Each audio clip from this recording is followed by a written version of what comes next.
제가 저번 달에 요즘 것들의 돈 버는 이야기라는 채널에 출연을 하게 됐는데 거기 댓글에 낮잠 15분까지 계산해서 자는 걸 보니 시간을 정말 칼같이 쓰는 것 같아요 라는 댓글이 있더라고요. 그 댓글을 보고 시간 관리를 효율적으로 하는 법에 대한 영상을 가져왔습니다. 이 영상을 끝까지 보시고 여러분도 하루에 24시간밖에 할당되지 않은 소중한 시간을 더 자기 자신을 위해 쓰시기를 바랍니다. 책 부자의 그릇에서는 이런 말이 나옵니다. 돈은 나를 비추는 거울이다. 다른 사람이 제가 쓴 카드 영수증이나 내역을 보고 나의 가치관이나 생활 패턴까지도 알 수가 있는데요. 제가 만약에 기타나 피아노를 샀다 이러면 취미 활동을 중요하게 여기거나 음악이 생계라는 걸 알 수 있겠죠. 제가 만약에 저금을 많이 했다면 경제관념이 있는 사람이라고 볼 수도 있고 또 외식에 지출이 많은 사람이라면 음식을 좋아하는 사람이라는 걸 유추를 할 수 있겠죠. 이렇게 돈을 어떻게 사용했는지 관찰해보면 돈을 쓴 내역에 나라는 사람이 어떤 사람인지 가치관이 비춰지죠. 말로는 세상에 도움이 되는 사람이 되겠어, 주변 사람들에게 좋은 사람이 되겠어 라고 말을 하고 다녀도 카드 사용 내역서에는 외식비, 취미생활 등 결국 자기 자신을 위한 지출 내역밖에 없다면 세상에 도움이 되는 사람이 되겠다는 목표에 전혀 가까운 사람이 아니라는 걸 알 수 있습니다. 돈을 보면은 이렇게 사람의 가치관을 유추해볼 수 있듯이 시간도 자신을 비추는 거울이라고 생각을 합니다. 시간이 24시간이라는 화폐로 계산이 된다면 내가 오늘 소비한 24시간이라는 화폐가 저를 비추는 거울인 겁니다. 앞서 말씀해드린 사례와 마찬가지로 세상에 도움이 되는 사람이 되겠어 라고 외치면서 하루를 소비한 시간 영수증에는 취미생활 2시간, 근무 8시간, 휴대폰 6시간이 찍혀있다면 그저 사라지는 대로 사는 사람이라고 시간의 거울은 사실을 얘기하겠죠? 정말 세상에 도움이 되는 사람의 시간 영수증에는 문제 해결을 고민하는 2시간, 새로운 문제를 발견하는 2시간,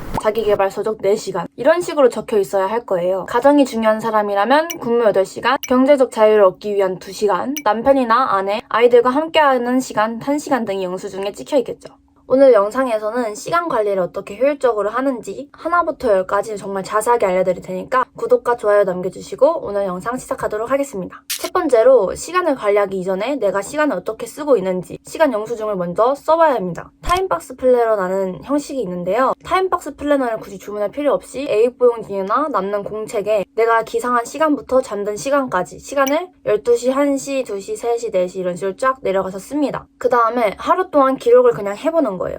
이 하루는 독서를 하겠다, 글쓰기를 하겠다 이렇게 바로 계획에 들어가는 게 아니라 일단 내가 어떻게 시간을 하루를 보내고 있는지 진단을 먼저 한 다음에 계획을 세워보는 겁니다. 그냥 평소처럼 생활을 하면서 이 노트에다가 내가 만약에 12시 반에 기상을 했다. 12시 반에 기상, 씻고 아침 먹기. 1시에 주문 처리하기, 스크립트 쓰기 이런 식으로 내가 한 일을 그냥 기록을 하는 거예요. 하면서 동시에 집중이 제일 잘 됐던 시간, 정신이 가장 또렷했던 시간도 메모를 해둡니다. 1시에 일어난 직후가 가장 정신이 또렷했다면 이 시간에 집중이 잘 됨 이런 식으로 체크를 하고 점심 식사를 하고 이후에 잠이 온다라고 하면은 점심을 먹고 난 이 시간에는 식곤증이 있다 이런 식으로 내 시간에 어떠한 컨디션을 가졌는지도 메모를 해놓는 거죠. 그 다음에 두 번째 단계로 넘어갑니다. 너무 유명한 아이젠하워의 시간관리 이론대로 내 일의 중요도를 정리하는 겁니다. 여기 표 보시면은 중요하지만 긴급한 일, 중요하지만 안 급한 일, 안 중요하고 급한 일, 안 중요하고 안 급한 일이 있을 거예요. 이 표를 참고하고 제가 오늘 하루 해야 될 것들을 막 짜라라 써내려갑니다. 예를 들면 주문 처리하고 스크립트 쓰고 뭐 방 정리도 해야 될 것 같고 택배도 뜯어야 될 것 같고 햄스터 집 청소도 해야 될 것 같고 이런 거를 그냥 짜라락 씁니다.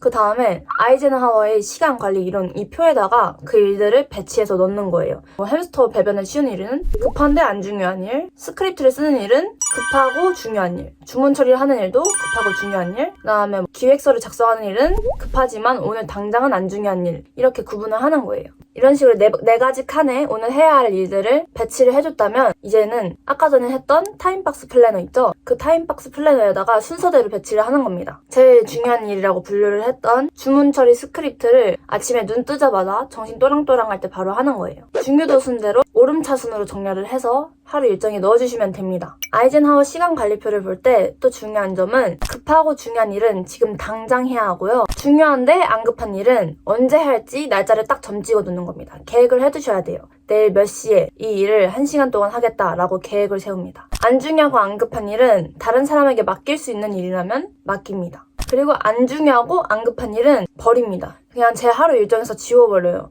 안 해도 되는 거잖아요? 예를 들면 뭐 게임하기, 웹서핑하기 등이 있을 수가 있겠네요. 세 번째로 이 일들을 할 때 구글 타이머라고 하는데 포모도로 시계라고도 합니다. 내가 이 일을 30분 동안 하겠다라고 하면은 30분 맞춰놓고 이 시간 안에 이거를 할 수 있도록 하는 겁니다. 점점 줄어드는 시간을 보면은 집중력이 향상되기도 하고 내가 이 시간 안에 이걸 해야겠다 하면은 인스타 릴스를 본다던가 갑자기 전화가 오면 전화를 받는다던가 이런 거에 방해를 받지 않고 바로 풀 집중하고 싶기 때문에 포모도로 타이머는 정말 열심히 하루를 살고자 하시는 분들은 한 개씩 다 가지고 있는 아이템이라고 생각합니다. 저는 확실히 이런 식으로 했을 때 하루를 더 생산적으로 내가 되고 싶은 사람에 가까워지는 느낌을 받으면서 일상을 지낼 수 있었고 이런 플랜을 안 할 때는 되게 중요하지 않은 일들 근데 내가 하고 싶은 일들을 먼저 하게 되다 보니까 하루는 되게 열심히 바쁘게 산 것 같은데 결국 내 손에 남은 성취감이나 내일의 일이 덜어진다거나 이런 일이 없더라고요. 오늘 알려준 시간 관리법대로 저도 제가 되고 싶은 사람이 되기 위해서 시간을 목표에 맞게 쓰도록 노력해봐야겠습니다. 오늘 말씀드린 하루를 12시부터 자기 전까지 짜라라 쓰는 걸 타임박스 플래너라고 하는데요. 쿠팡에서 정말 좋은 제품이 있길래 저도 이 제품을 사서 앞으로의 날들을 더 열심히 효율적으로 살아볼 생각입니다. 이 구글 타이머도 더보기란 링크에 남겨놓을 테니까요. 여러분도 필요하시다면 구매해서 쓰시길 추천드립니다. 저는 이런 식으로 일주일 일정을 노션으로 관리해서 쓰고 있긴 한데요. 그럼에도 주간 일정 플래너를 손으로 쓰는 걸 추천드리는 이유가 컴퓨터로 일정을 관리하고 보게 되니까 위에 있는 유튜브에 들어가거나 다른 일을 보거나 그런 일들이 너무 빈번하게 일어나서 집중력이 깨지더라고요. 디지털에 대한 면역력이 그렇게 좋지 않아서 저도 앞으로 이렇게 손가락으로 직접 오늘 뭘 했는지 쓸 예정입니다. 이렇게 시간 관리를 효율적으로 하는 방법을 알려드렸는데요. 요즘에 너무 스케줄이 바쁘다 보니까 시간을 계획하고 쓰진 않았는데 그래서 조금 더 효율이 떨어졌던 것 같습니다. 시간을 효율적으로 쓰기 위해 노력을 해봐야 될 것 같습니다. 오늘 영상 끝까지 봐주셔서 감사하고요. 오늘 영상이 유의미했다면 구독과 좋아요, 댓글, 알람 설정 남겨주시고요. 다음 영상에서 만나요. 안녕.